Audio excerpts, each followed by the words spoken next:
네, 미국 대선 개표 작업 이제 막바지에 다다랐지만 여전히 승부를 확정짓지 못하고 있습니다.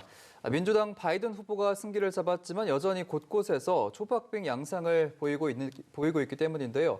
조금 전에 CNN에서 속보가 들어왔습니다. 바이든 후보가 조지아주에서 역전을 했다는 소식도 들어왔습니다. 네, 관련 내용 전문가 두 분과 함께 짚어보도록 하겠습니다. 조한범 통일연구원 선임연구위원, 이준한 인천대 정치외교학 교수 두 분 나오셨습니다. 어서 오십시오. 어서 오십시오. 네, 안녕하세요. 네. 자, 일단 지금 판세가 보면 초접전주가 5곳 정도 됩니다. 펜실베이니아, 노스캐롤라이나, 조지아, 네바다, 애리조나 이렇게 5개 주가 되는데 사실 이제 애리조나를 바이든 후보가 가져갔느냐 안 가져갔느냐로 이제 미국 언론에서 그 선거인단 수가 다르기도 했는데 지금 이렇게 속보를 통해서 조지아주도 역전이 됐고 펜실베이니아도 어떻게 될지 모르는 상황에서 이렇게 되면 애리조나 여부도 상관없이 거의 뭐 펜실베이니아 결과만 보고도 당락이 좀 결정되지 않을까라는 생각도 드는데요. 지금 판세 어떻게 보십니까? 그러니까 이제 지금 5개 펜실베니아, 노스캐롤라이나, 조지아, 네바다, 애리조나인데 조지아가 이제 끝났잖아요. 예. CNN 보도가 맞다면 그럼 펜실베니아, 노스캐롤라이나, 네바다, 애리조나인데 네바다하고 애리조나는 초접전처럼 보이지만 사실은 그 차이가 계속 유지가 되고 있어요. 근데 이제 펜실베니아는 거의 10%, 15% 뒤지다가 지금 계속 바이든이 치고 올라오는 거거든요. 예. 그러니까 이번 판세는 두 가지로 봐야 되는 겁니다. 처음부터 끝까지 유지가 되는 지역과 현저하게 차이가 나다가 바이든이 치고 올라오는 지역이거든요. 예. 그럼 지금 치고 올라오는 지역의 특징은 뭐냐면 우편 투표, 그러니까 민주당이 강한, 그다음에 도시 지역의 개표가 나중에 이루어지는 곳이에요. 예. 그러니까 초접전으로 보이지만 사실은 뛰어넘는 건 시간 문제인 추세인 거고 초접전처럼 보이지만 트럼프 대통령으로서는 역전할 가능성이 별로 없는 판세인 거죠. 그러니까 아직 뭐 섣부르게 말씀을 드리기는 어렵지만 예. 어쩌면 압승으로 끝날 가능성도 있어요. 바이든 쪽이. 아하. 왜냐하면 지금 이 흐름이 이 모든 이 그림이 흐트러지기 시작한 게 바로 플로리다입니다. 예. 플로리다는 사전에 여론조사에서 바이든 후보가 유리하게 나왔거든요. 한 번도 뒤집힌 적이 없었어요. 예. 그게 29개거든요.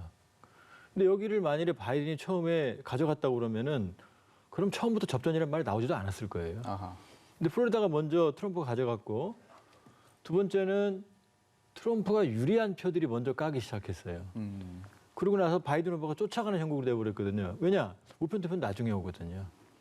그러니까 지금 큰 흐름으로 보면 어쩌면은 바이든 후보가 상당한 선거인단 수로 봤을 때 이미 예. 득표율도 한 4,500만 표 이상 차이가 나거든요. 그러니까 플로리다의 착시, 그다음에 개표의 순서의 착시, 이 두 가지가 접전으로 보이게 만드는 거지 결과적으로는 바이든이 압승할 가능성도 지금 남아있는 상황입니다. 예, 말씀하신 것처럼 핵심 경합주 조지아에서 바이든 후보가 917표 차로 역전을 했습니다. 지금 99% 넘게 개표가 진행됐기 때문에 이 지역은 바이든 후보의 어떤 역전이 좀 굳어지지 않을까라는 생각도 드는데요. 만약에 이곳에서 이제 확실시가 된다면 조지아가 16명이잖아요. 할당된 선거인단이. 그러면 269명을 확보하게 되기 때문에 트럼프 대통령이 남은 모든 주를 가져가지 않는 한 바이든 후보가 거의 뭐 확정되었다, 구분응선을 넘었다 이렇게 볼 수 있는 걸까요?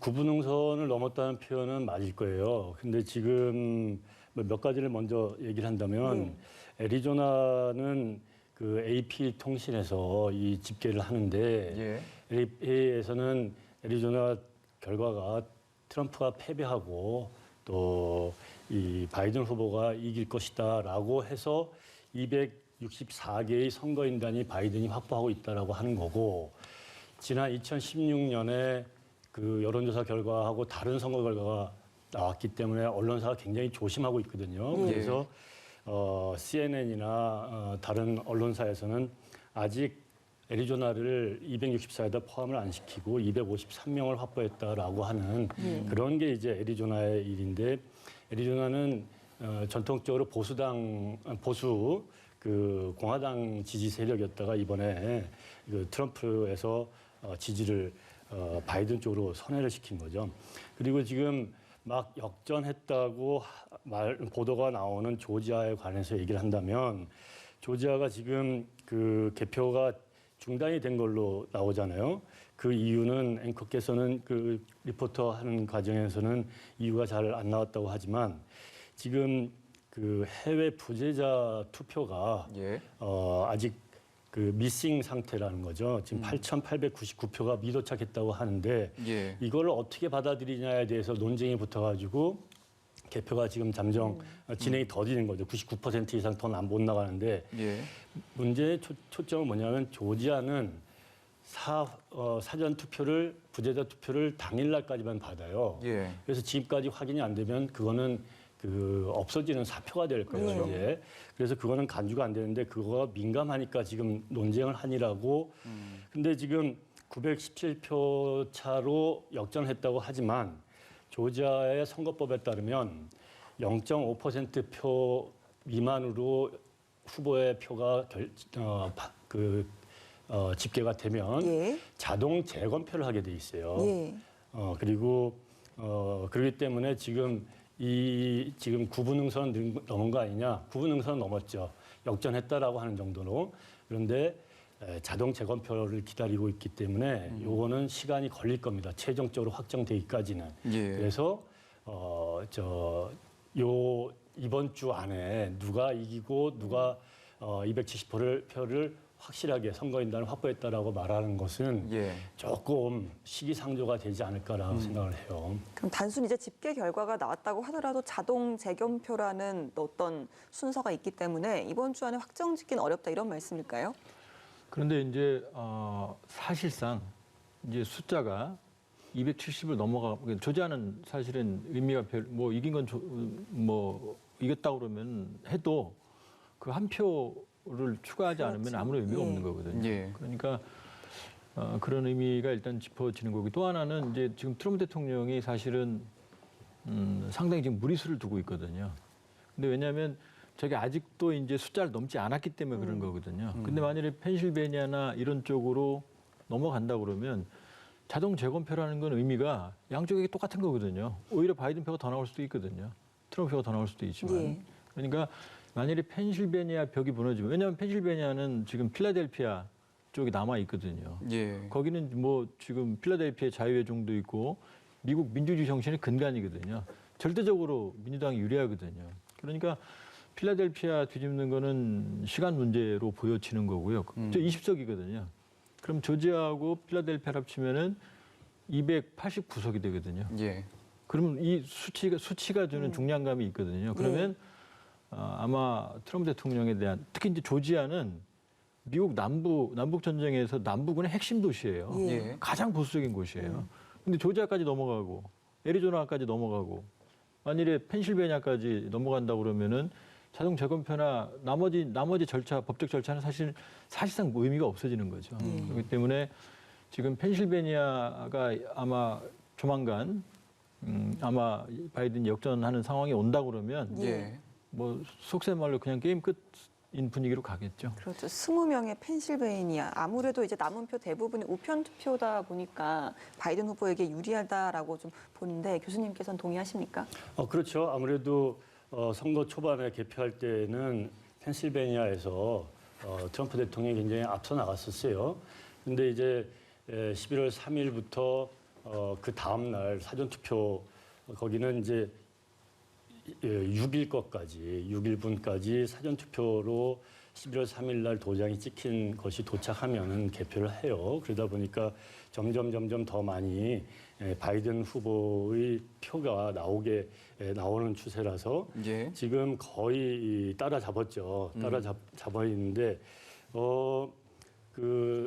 제가 이제 자동 재검표라고 하는 것을 언급하게 되는 배경은 트럼프 대통령이 소송을 바이든이 이기는 모든 지역에 대해서 하겠다라고 했어요. 예. 근데 실질적으로 모든 주에다가 하지는 못할 겁니다. 그런데 적어도 위스콘신이나 펜실베니아나 조지아나 이 네바다 또는 노스캐롤라이나에서 0.5%포인트 미만으로 그 집계 결과가 나온다면 자동 재검표에 소송을 한다 이런 말이죠. 예. 그러면 과거 미국에서도 그렇고 한국에서도 마찬가지입니다만 재검표를 했다고 해서 그 순서가 바뀌는 경우가 많이 발생하지는 않아요.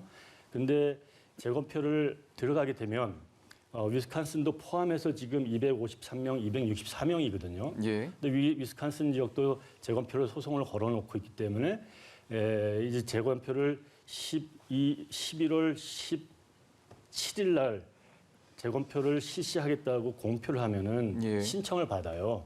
그리고 또 2주 정도를 재검표를 하죠. 그러면은 지금 물론 위스콘신에서도 트럼프 대통령이 패배한 것이 거의 확실한데 예. 그거가 확정될 때까지 바이든이 완전히 이 대통령으로 당선됐다고 얘기하기에는 조금 성급할 거다라고 하는 점을 지적하는 겁니다. 예, 알겠습니다. 지금 또 하나 문제가 되는 거는 펜실베이니아와 노스캐롤라이나주에서 앞서 얘기하신 것처럼 그 사전 우편 투표 용지가 분실된 일이 있었는데 사실 이게 심각한 문제잖아요, 선거에 있어서는. 근데 이제 그런 일은 발생할 수 있어요. 예. 어느 나라, 어느 선진국이어도 충분히 발생할 수 있고 문제는 그 볼륨이 양이 아주 작다는 겁니다.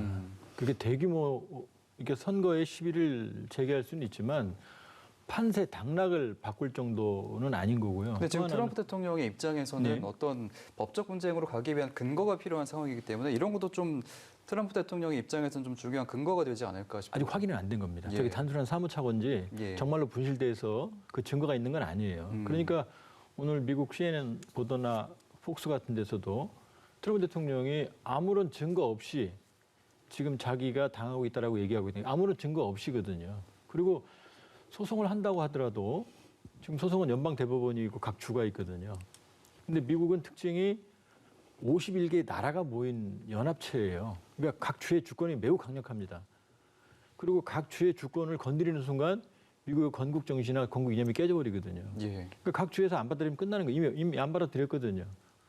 그리고 지금 선거제도에 여러 가지 트럼프 대통령이 문제가 있다고 제기를 하는 것도 미국 선거제도는 출발 자체가 이 여러 개의 주가 자신들의 주권을 보존하는 대가로 대통령 하나로 합의를 한 거거든요. 그렇죠. 그러니까 우리가 보기에는 엉망처럼 보이는 선거제도지만 사실은 미국이라는 국가의 특성이 반영된 개념이에요. 예. 그리고 연방 대법원으로 간다 하더라도 지금 뭐 보수가 6이고 진보가 3이고 그러는데 미국의 사법 체계는 그렇게 이념에 따라서 이 사실이 뒤바뀌거나 그러질 않아요. 그리고 미국 연방 대법원도 가장 우선적인 게 각 주의 주권을 존중합니다.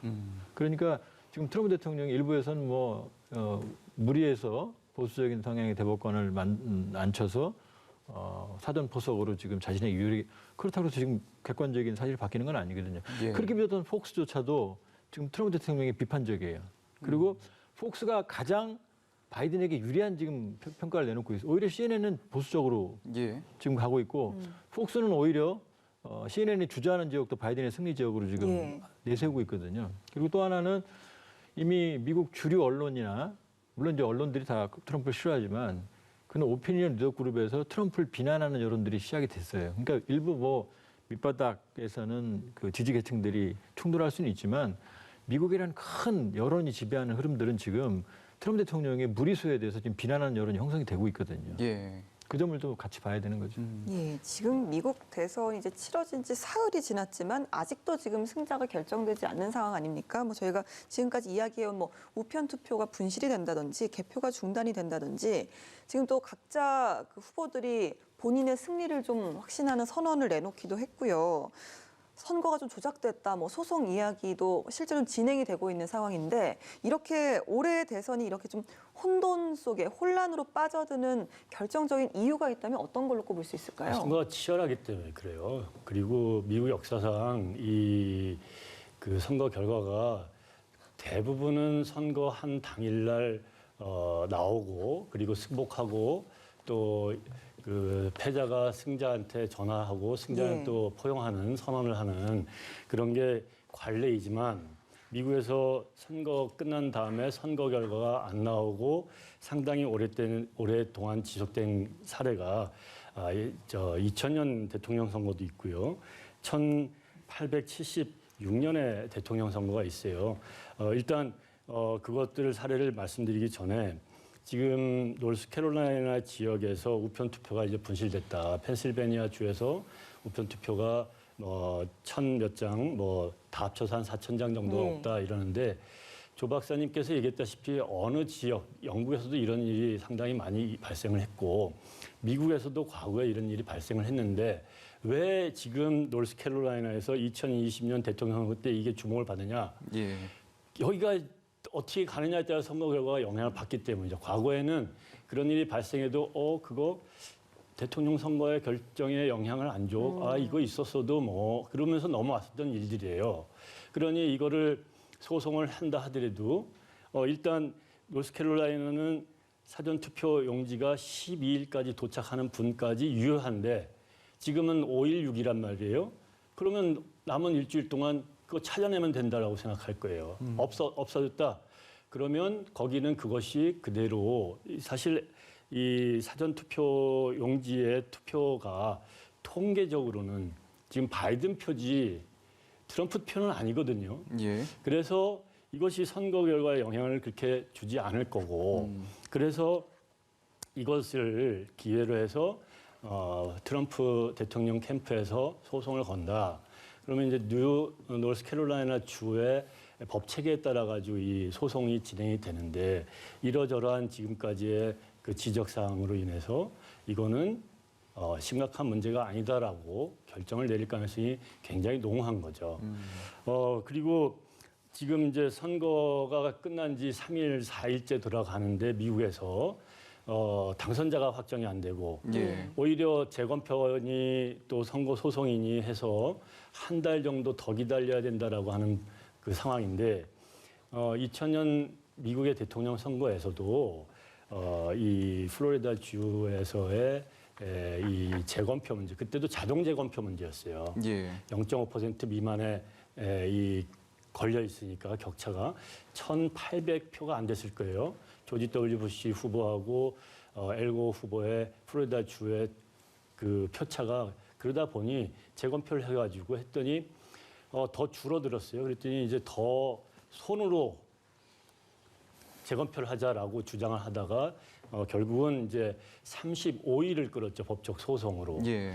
근데 1876년의 선거는 그때는 이제 취임식을 우리 지금과 같이 1월 20일 날 하질 않고 3월 달에 했었던 그 시절이었어요. 예. 그런데 11월 달 초에 선거 끝난 다음에 법적인 다툼을 벌여서 3월 2일까지 소송을 했었으니까 취임 앞두고서나 타결을 봐서 할 정도였으니까 미국의 역사상 그런 사례가 전혀 없었던 건 아니죠. 예. 어쨌든 지금의 판세가 바이든 후보에게 조금 더 유리한 상황인데 위원님 말씀처럼 이런 상황에서 이제 트럼프 대통령은 계속 부정선거를 주장하면 과연 어떤 구체적인 계획을 가지고 지금 이렇게 시간을 늘리는 걸까요? 계획이 없죠. 아, 그런가요? 계획은 지금 사실 없는 상태입니다. 예. 지금 말씀하신 것처럼 바로 승복을 해야 되는데 그러긴 억울하거든요. 그러니까 미묘한 차이들을 지금 뒤집으려고 하는데 그럴 가능성은 거의 희박하죠. 그러니까 아마 지루하게 상황을 이끌고 가면서 이제 사실 궁금한 게 이 캠프에 여러 전문가들이 있을 테고 단순히 이제 승복을 해야 되는 상황에서 굳이 시간을 끌기 위해서 승복을 하지 않는다면 장기적으로 정말 더 불이익을 얻을 수밖에 없을 것 같은데. 그러니까 자칫하면 가장 불명예스러운 대통령으로 남을 개연성이 높아요. 지금 그렇죠. 오늘 오전에 트럼프의 회견에서 지지자들이 가만히 있게 내버려두지 않겠다 자극하는 발언을 했거든요. 아하. 그럼 만일에 물론 이제 미국이 극심한 혼란으로 가지는 않을 거예요. 예. 질서가 있으니까. 그러나 트럼프 대통령이 저런 태도로 만일에 물리적 폭력과 유혈 사태가 발생을 한다 그러면 예. 그거는 사실 이제 미국 역사에서 최악의 대통령이 되는 거고. 그런데 이건 지금 상황이고요. 모든 법적 분쟁의 가능성은 어느 시점에서 끝나냐면 두 가지 시나리오입니다. 예. 가능성 희박하지만 매우 근소하게 바이든이 이겼을 경우 이럴 때는 이제 빌미가 되죠. 예. 그러나 바이든이 압도적으로 이겨버리면은 이런 얘기들이 아무런 의미가 없거든요. 그렇겠죠. 법적 분쟁을 해봐야. 지금 남은 게 지금 펜실베니아 20, 노스캐롤라이나 15, 조지아 16, 네바다 6, 애리조나 11거든요. 예. 이 중에서 압도적인 숫자로 만일에 확 임계점을 넘어버리면은 트럼프 대통령이 얘기하는 게 아무런 의미가 없죠. 재검표해봤자. 그렇기 때문에 다만 시간의 문제, 예. 시간의 문제지. 그리고 공화당 안에서도 이번에 공화당 주지사 일부는 커밍아웃을 했거든요. 나 트럼프 안 찍었다고, 바이든 찍었다고. 예. 아니죠. 바이든은 안 찍고 뭐 레이건을 찍거나 돌아가신. 그 정도로 사실은 트럼프하고 공화당은 디커플링이에요. 하나가 아니에요. 그러니까 트럼프 지금 이 국회의원 선거에서는 공화당이 약진했거든요. 오히려. 그러니까 이번 선거의 특징은 뭐냐면 바이든도 그렇게 정치적 상품성이 좋은 인물이 아니고 트럼프도 그렇게 좋은 인물이 아니거든요. 그러니까 미국 국민들 입장에서는 차선을 택한 거죠. 그러니까 민주당 사실 지금 무기력해요. 왜냐하면은 물론 나이 갖고 말할 건 아니지만 지금 바이든 78살이고요. 하원을 장악한 민주당 펠로시 의장은 80살이에요. 굉장히 노쇠하죠, 사실은. 그러니까 그럼에도 불구하고 트럼프라고 하는 그 비호감이라고 하는 것은 그러니까 이번 선거는 민주당 대 공화당의 싸움이 아니고 트럼프냐 반트럼프냐의 싸움이거든요. 예. 그러니까 공화당도 사실은 트럼프가 부담스럽죠, 저렇게 하는 게. 예. 결국 만일에 우려했던 상황으로 간다 그러면 공화당 내 지도부에서도 압박을 할 겁니다. 예. 할 거고 트럼프 대통령 역시 현격한 격차가 벌어지면은 상황을 수용할 수밖에 없을 거예요. 트럼프냐 반트럼프냐 표차가 커지면 이 시나리오도 좀 의미가 없을 것이다라고 위원님께서 분석을 좀 해주셨습니다. 실제로 공화당 내부에서도 트럼프 대통령의 주장에 대해서 좀 개표를 계속 해야 된다 이런 입장도 나오고 있고요. 그러다 보니까 좀 트럼프는 점점 사면 초과로 빠질 수 있다. 이 해석에는 동의를 하시는지요? 그렇죠. 지금 아직 결정이 다 안 된 5개 주에서 다 이겨야지만 그렇죠. 트럼프 대통령이 재선에 성공할 수 있는데 그 예. 가능성이 굉장히 낮은 거죠. 그렇기 때문에 지금 트럼프 대통령은 하나라도 걸려봐라라고 하고서 소송을 다 거는 거예요. 재검표할 수 있는 건 다 재검표를 시도를 하고 그리고 선거 개표를 중단시킬 수 있는 건 다 막아보는 거고 그런데 지금 현재의 선거 소송에서 다 이 소송이 대법원으로 자동으로 가는 게 아니고 예. 모든 소송이 주 내부에서 심리를 해본 다음에 그것이 만약에 승소를 하거나 그랬을 때는 또 거기에 따른 절차를 밟게 되는데 이 패소를 해서도 지금 다시 다퉈보겠다 그러면 올라가게 돼 있죠. 근데 그렇게 해서 올라오는 모든 소송을 대법원에서 다 받아들이지를 않아요. 예. 우리 3심제 한국의 대법원은 다 받아들이는데 미국에서는 그것에서 정말로 미국의 인권이라든지 자유라든지 이런 역사를 바꿀 수 있을 만한 사안이라고 했을 때만 받아들이는데 지금 대법원에는 딱 한 건이 지금 이 선거와 관련된 소송이 진행되고 있어요. 그게 하나가 아마 거기에 나는 트럼프 대통령 캠프가 여기에서 뒤집을 수 있다라면 가장 회심의 반격이 될 수 있다고 하는 건데 그거는 선거 당일날까지 들어온 우편 투표까지만 인정해라. 그 이후에 들어온 우편 투표는 무효다. 예. 개표하지 말아라라고 하는 건데 이게 지금 펜실베니아에 대해서 소송이 진행돼서 4대4로 끝났거든요. 근데 그게 지금 계속 진행될 건데 이게 만약에 이긴다고 한다던가 이게 진지하게 대법원이 심리를 해서 한다라고 하면 22개 주의 선거 결과가 바뀌는 거예요. 근데 이것을 어떻게 결정하느냐? 예. 이거는 상당히 시간이 걸릴 거겠죠. 그래서 제가 봤을 때는 다른 소송이니 다른 방법은 없고 이 펜실베니아를 지렛대로 삼아서 선거 당일 이후에 들어온 우편 투표 무효로 해달라라고 하는 것이 대법원에서 받아들여진다. 그러면 선거 결과는 트럼프가 원하는 대로 갈 수도 있을 거예요. 예. 그러니까 지금 남은 것은 그것을 다 한번 해볼 수 있을 만큼 다 소송을 걸어보는 것. 지금 그런 전략을 짜고 있지 않을까 생각을 하고 있는 거죠. 예, 알겠습니다. 이게 참 양상이 계속 바뀌는 게 처음에는 애리조나와 네바다주를 보고 당락이 결정될 것이다 하다가 이젠 펜실베이니아도 모르게 생겼고 또 지금 개표 상황을 보니까 조지아주 같은 경우에 99% 개표율인데 바이든 후보가 완전히 역전을 한 것으로 나오고 있거든요. 이제 트럼프 대통령 입장에서는 소송전으로 갈 수밖에 없는 상황인데 아까 전에 이제 조 의원님께서 말씀해 주신 거대로라면 연방 대법원도 가기 좀 힘들 거라고 전망하시는 건가요? 쉽지 않을 겁니다. 왜냐하면은 만일에 우편 투표를 투표 당일 이후에 오는 건 안 받는다 그러면 예. 그건 정말 심각한 상황으로 갑니다. 거의 정말 걷잡은 소요로 갈 거예요. 왜냐하면은 일단 각 주의 주권을 무시하는 거거든요. 그리고 소인이 지켰다는 얘기는 그날 접수가 됐다는 얘기인 거거든요. 그러니까 그걸 연방 대법원이 일방적으로 그걸 거부할 수는 없는 거죠. 그러니까 지금 뭐 트럼프 대통령이 우편 투표 처음부터 제기했어요. 우편 투표 문제는 투표 전부터 선거 전부터. 그러나 트럼프 대통령의 희망대로 진행될 가능성은 개연성은 희박하고요. 그거는 미국의 각 주의 독립성을 인정을 하는 건국 정신에 위배되는 겁니다. 그렇기 때문에 만일에 연방 대법원이 받아들이고 그걸 할 가능성도 희박하지만 만일 그런 판단을 트럼프 대통령이 원하는 판단을 한다고 하면 정말로 그건 우려할 만한 상황으로 갈 겁니다. 그리고 지금 모두에도 말씀을 드렸지만 경합주의 트렌드는 딱 두 가지예요. 예. 지금 네바다 같은 경우는 1% 내외 차이지만 그 계속 1% 내외 차이입니다. 예. 변함이 없이.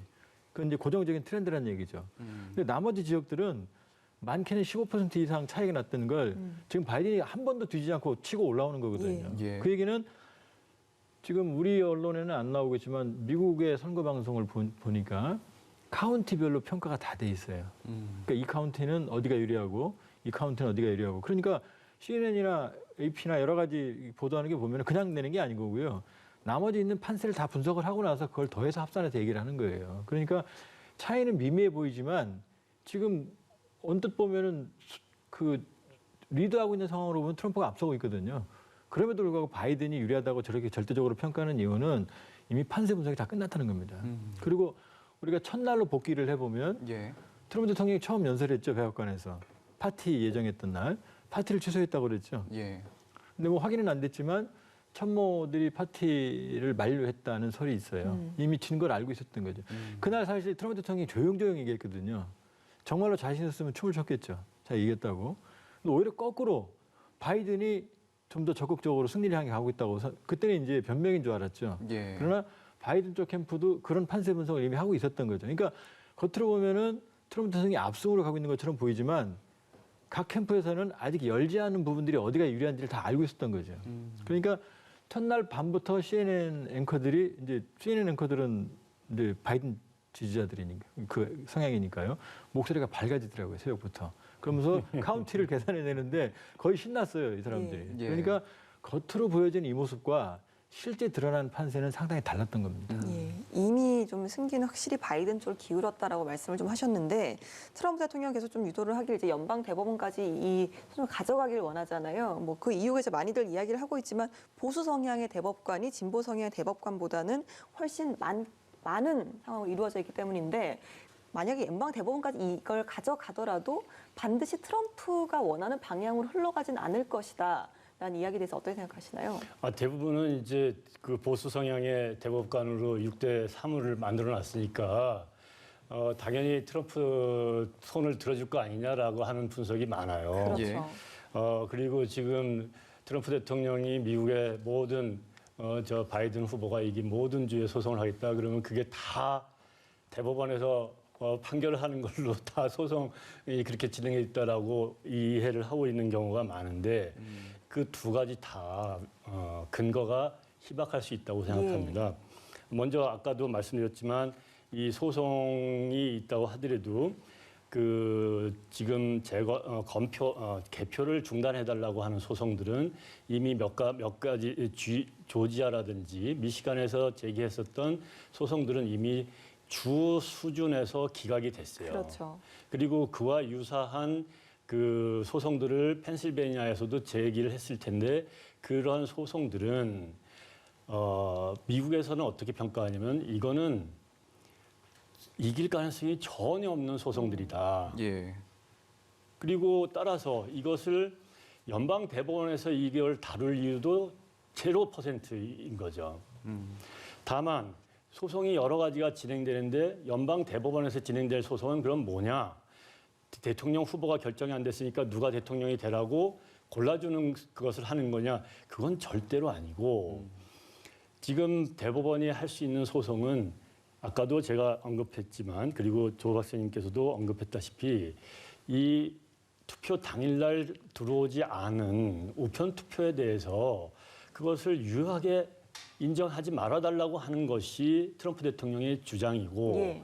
그것은 아니다라고 주장하는 것이 일반적인 상식이에요. 예. 자, 왜 그러냐면 미국에서 우편 투표는 남북 전쟁에서부터 시작을 된 제도이고 그리고 이 각 22개 주에서 어느 주는 3일, 어느 주는 10일, 어느 주는 그 이상도 허용하는 것은 이번에 새로 만들어진 제도가 아니라 그 주에서 상당히 오랫동안 유지됐던 제도인데 예. 이번에 그걸 바꿔달라. 그게 무효다라고 하면은 그러면 그 선거제도로 인해서 지금 수십 년 동안 미국의 대통령을 수십 명을 뽑았는데 그럼 그 선거 결과가 어떻게 되는 겁니까? 미국에서는. 스스로 부정하게 되는 일이 되는 거죠. 예. 그래서 이번 선거에서 만약에 트럼프 대통령이 임명한 코니 베럿 대법관까지 해서 6대 3이다. 그래가지고 이걸 들고 들어가면은 표를 트럼프 대통령이 요구하는 대로 손을 들어줄 거 아니냐. 일단 대법원 판사들은 증거가 있어야 되고 합리적인 이유가 있어야 되고 예. 법리가 돼야지만 그런 결정을 내리는 거예요. 예. 근데 지금 이번 2020년만 해도 사전 우편 투표를 이용한 사람이 우리나라 지난 2017년 대통령 선거에 투표를 했던 사람만큼이나 돼요. 3천만 명이 넘었었거든요. 근데 그 표를 다 무효로 한다.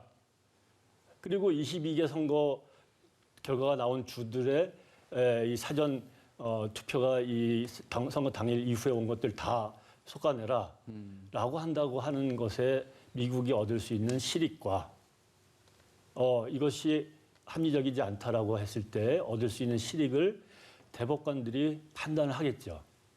그렇다면 제가 봤을 때는 아무리 6대 3으로 보수 진영의 성향을 가진 대법관들이 많다 하더라도 그거는 쉽지 않다. 그리고 미국의 이제 이 선거법 전문가들도 지금 보면 그건 대법원에서 다룰 사안이지만 이것도 승소의 가능성이 그렇게 높아 보이지는 않는다라고 하는 의견들이 많이 제기되고 있는 상황입니다. 예.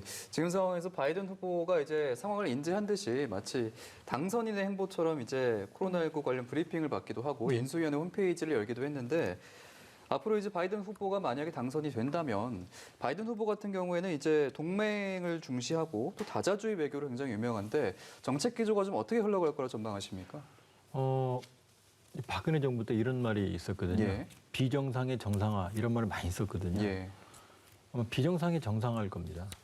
그러니까는 트럼프 대통령은 공화당 노선도 아니고 민주당 노선은 물론 아니고 그 트럼프의 독단주의였거든요.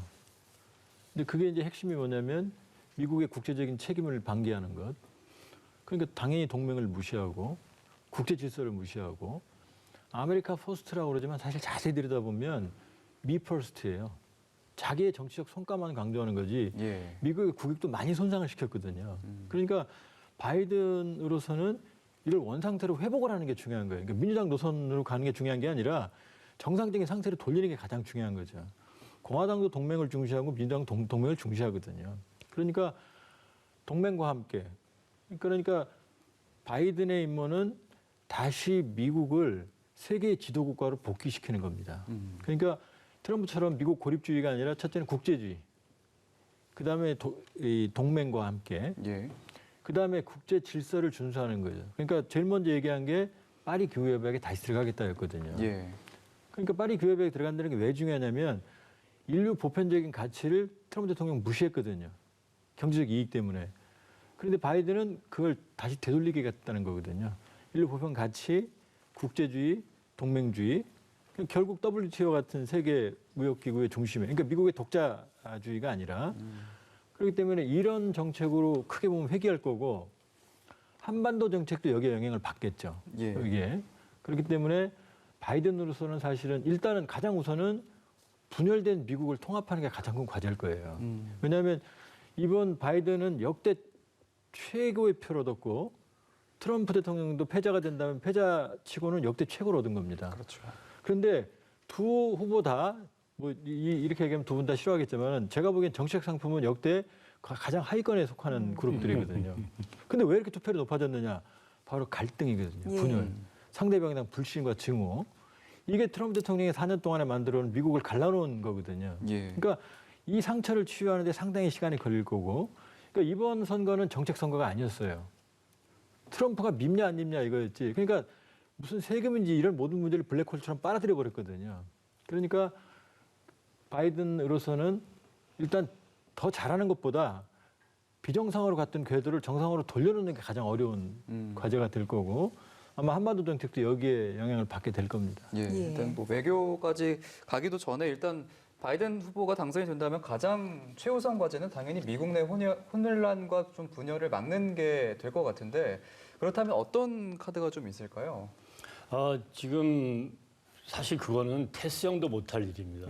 미국에 지금 양극화되어 있는 수준이라고 하는 것은 저는 이번에 미국 대통령 선거를 정말 단연간 이렇게 지켜봤지만 선거를 하는데 줄 서러 나온 유권자, 자기와 생각이 다르다고, 자기와 피부색이 다르다고 해서 선거를 하는데 위협을 해서 선거에 줄을 못 서게 하고 방해하는 일이 있었다는 것. 이렇게 많이 발생한 걸 이번 처음 봤어요. 예. 그리고 개표를 하는데 개표를 그만하라고 개표소에 문을 두들기고 저 개표 요원들이 못 들어가게 하고 지켜보고 있고 개표하는데 소리 지르고 그리고 또 그 무장을 한 시민이 개표하는 장소에 가가지고 난입하는 일도 생기고 이런 양극화 정도 지금 같은 경우에는 이제 조 박사님께서 저도 그건 동의해요. 미국의 대통령 선거를 많이 봤지만 이렇게 인기 없는 대통령 후보들이 둘이 동시에 출마를 해서 아하. 누가 못난지 싸움을 경쟁을 하다가 예. 코로나19라고 하는 것이 옆에 있어가지고 양극화의 바람에 빌어서 굉장한 관심을 얻어가지고 역대 사상의 유권자가 투표를 하러 간 선거. 예. 굉장히 역설적인 거죠. 인기 없는 대통령이 하는데 정책도 없는데 관심은 많아가지고 줄 서가지고 투표를 해. 역대 최대로 투표한 거죠. 이거는 그 투표율이 지금 67%라고 해서 100년 몇 년 만에 100뭐 몇 년 만에 최고라고 하는데 100 몇 년 전에 투표율은 흑인도 투표권이 없었던 시절이고 여성도 투표권이 없었던 시절이에요. 근데 지금 여성도 있고 흑인도 투표할 수 있는 시대에 67%라고 하는 것은 이 유권자 숫자가 그렇게 많이 투표를 한 선거이죠. 그런데 지금 트럼프 대통령이 그 양극화 미국에 이 격화시켜 놓은 거를 바이든 후보가 그 나이 역대 최대로 고령자 그리고 치매 기운이 있다고 하는 의심도 받는 사람이 이런 것을 치유를 어떻게 할 수 있느냐. 저는 치유 못할 거라고 봅니다. 그런데 그렇다고 해서 그걸 방관할 수는 없는 거고 코로나19 대통령이 스스로 방역 원칙을 못 지켰던 것 바로잡고 또 그 방역 전문가들이 그 전문성을 가지고 대책을 국민들한테 호소할 수 있게끔 맡겨주고 예. 대통령은 대통령의 역할을 하고 그리고 이 코로나19로 인해서 망가지는 미국의 경제 실업률도 높아지고 뭐 인플레이션도 생기고 이런 것들을 바로잡아야 될 게 또 그 다음에 우선 과제겠죠.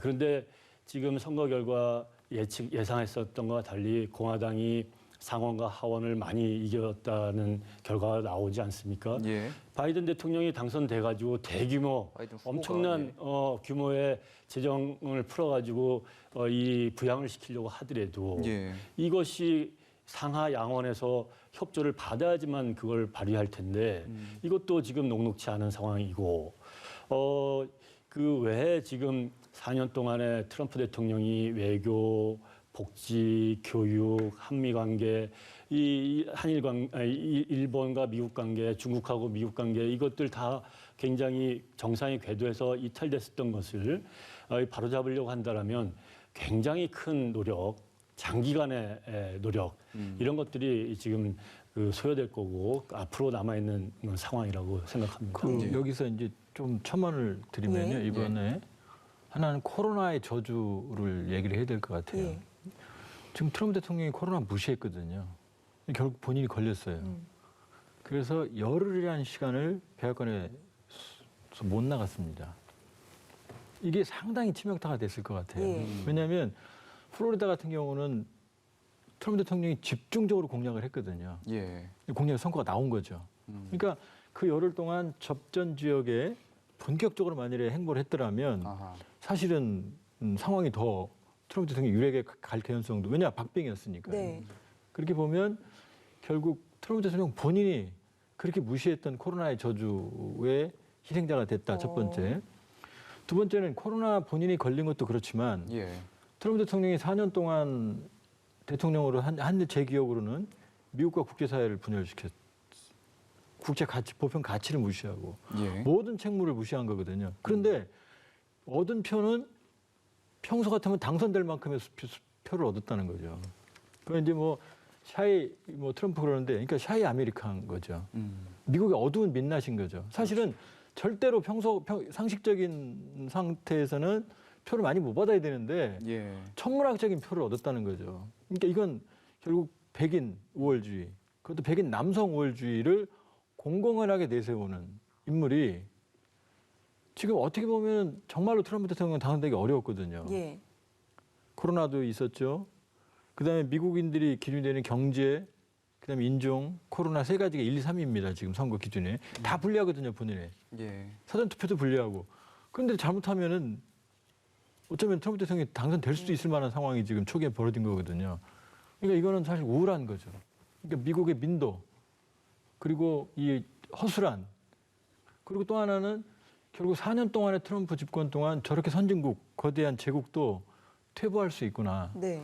라는 그런 아주 우울한 얘기를 우리한테 남겨준 거고, 근데 그러기에는 지금 말씀하신 것처럼 바이든의 리더십은 노쇠한 거죠. 그리고 확고한 리더십과 그다음에 확고한 정책을 보여준 것도 없거든요. 또 민주당 자체가 노쇠했고요. 그러니까 지금 국회의원 상하원에서 지금 고전하는 거거든요. 그러니까 선거는 끝날 겁니다. 생각보다 그렇게 우리가 예상한 뭐 저는 이번에 또 하나가 아무리 그래도 미국을 너무 무시한다. 뭐 내전이다. 무슨 뭐 선거 불복이다. 뭐 극심한 혼란이다. 그거는 사실은 아주 저개발 국가 미국이 우리보다 정치의식은 높습니다. 예. 그다음에 뭐 연방 대법원이 보수냐 진보냐 갖고 판결이 바뀔 거다. 그건 미국 사법제도를 우습게 보는 거죠. 그렇게 보면 선거제도는 이 선거는 지나가겠지만 그러나 남긴 상처가 너무나 크다.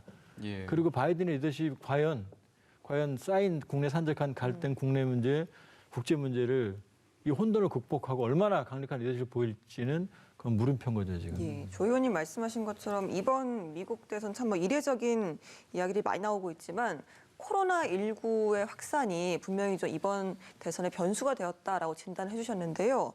그런데 코로나19의 상황이 심각한 지역에서는 오히려 트럼프 대통령에 대한 지지가 좀 압도적이었다고 합니다. 몬태나, 사우스다코타, 노스다코타, 네브래스카 이런 건 저희가 어떻게 이해할 수 있는 겁니까? 그러니까 결국 그것도 민도입니다. 그러니까 트럼프식 그 뭐라고 할까요? 쇼맨십.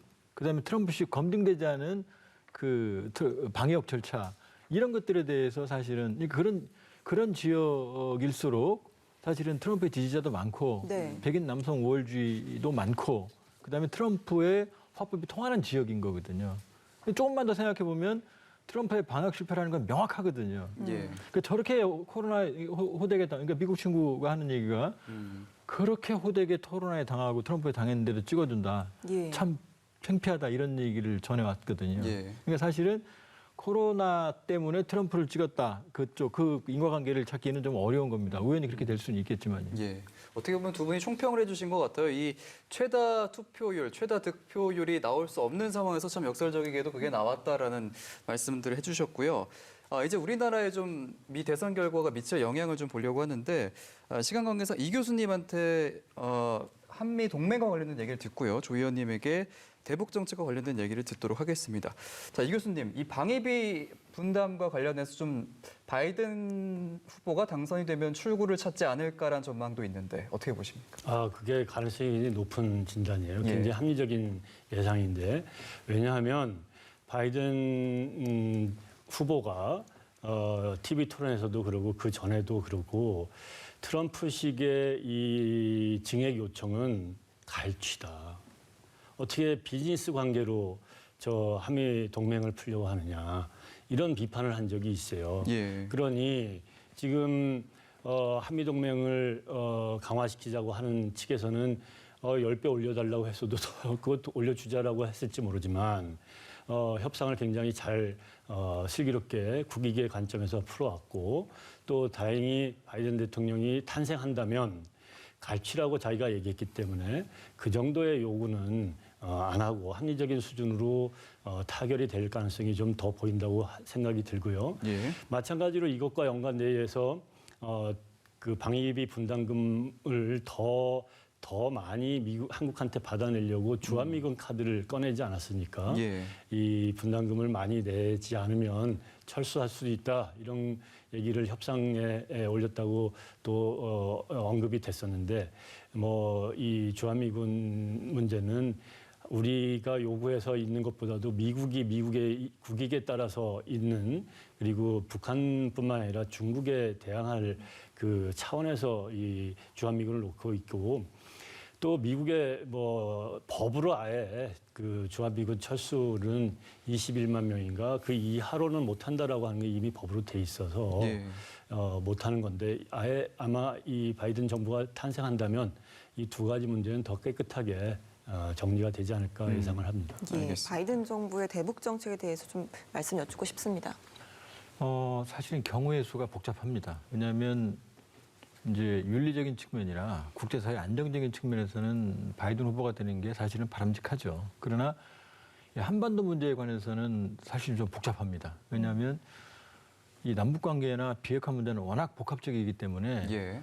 사실은 이걸 풀기가 매우 어려워요. 근데 예. 트럼프 대통령은 콜럼버스 달걀 깨듯이 탑다운 방식으로 파격적인 협상을 진행하거든요. 그렇죠. 그러니까 두 번이나 정상회담을 했고 싱가포르, 하노이, 그다음에 진행은 뭔가 빨랐었죠. 예, 그리고 예. 판문점에서도 만났거든요.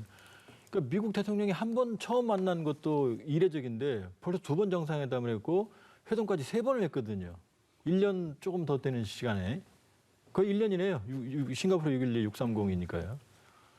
그렇게 보면 매우 파격적인 방식을 통해서 정말 우리 기대감을 가지게 할 정도로 스피디하게 경우에 예. 따라서는 그러니까 변칙적이지만 성과가 있는 회담을 해왔고 결과는 없지만 이 프로세스만 보면 가장 많은 프로세스 진행을 시킨 거거든요. 그러니까 김정은 위원장도 기대를 하는 거고.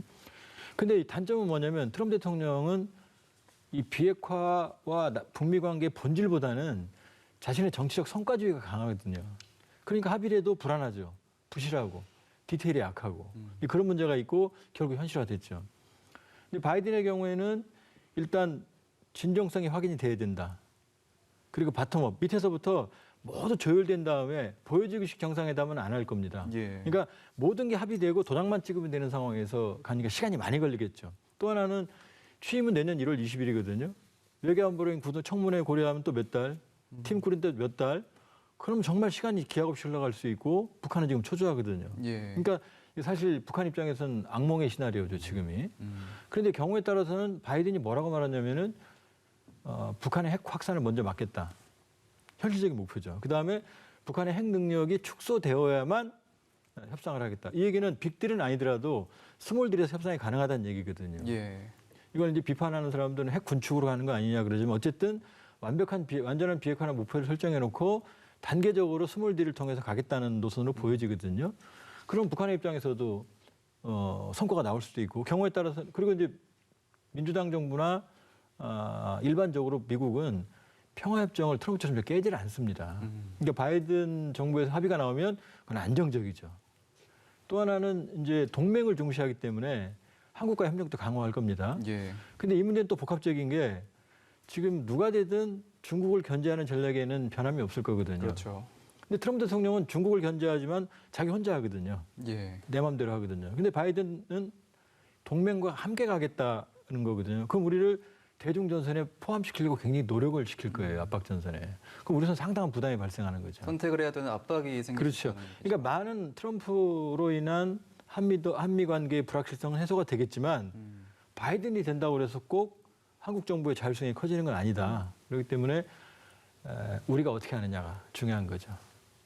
그러면은 마지막으로 좀 지금 바이든 후보 같은 경우에 이전에 북한을 폭력배라고 표현하기도 했는데 지금 상황에서 북한은 어떤 생각을 하고 있을까요? 그 얘기는 잊어도 괜찮습니다. 예. 왜냐하면 트럼프 대통령이 서로 뭐라고 그랬어요? 처음에 욕할 때. 뭐 화염과 분노, 뭐 지구상에서 욕 더 했거든요. 예. 그러더니 어느 날 갑자기 뭐 우리 친구의 모습 사랑하는 모습을 연출했거든요. 그러니까 선거 기간 중의 일이기 때문에 사실 그거는 국제 정치나 외교에서 별로 안 중요합니다. 뭐 전쟁하다가도 손잡고 뭐 껴안는 게 국제 정치니까요. 그러니까 그렇다고 해서 그게 앙금에 남아 있을 가능성은 없는 거고요. 예. 다만 이제 변화된 상황 중에 하나는 뭐냐면 오바마 시절의 전략적인 내 마냥 기다리는 쪽으로는 안 갈 겁니다. 그다음에 북한도 도발을 해서 협상을 이끌어가는 쪽으로 가긴 쉽지 않아요. 왜냐 이미 북핵은 임계점을 넘었거든요. 핵을 개발해 버렸거든요.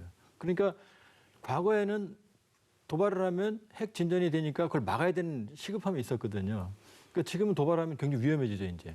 핵을 가진 거니까. 그러니까 바이든 정권으로서도 그냥 방치하진 않을 겁니다. 그러니까 오바마의 전략적 인내도 아닐 거고 그렇다고 무조건 인게이지먼트 정책, 북한과 대화하는 정책도 아닐 겁니다. 오히려 노선으로 보면은 전통적으로 공화당이 강경하고 대북, 민주당이 대화인데 지금 거꾸로예요. 민주당이 트럼프보다 훨씬 더 강경하거든요. 그렇기 때문에 바이든으로서도 지금 핵을 가진 북한을 억제하는 게 시급한 과제인 거고요.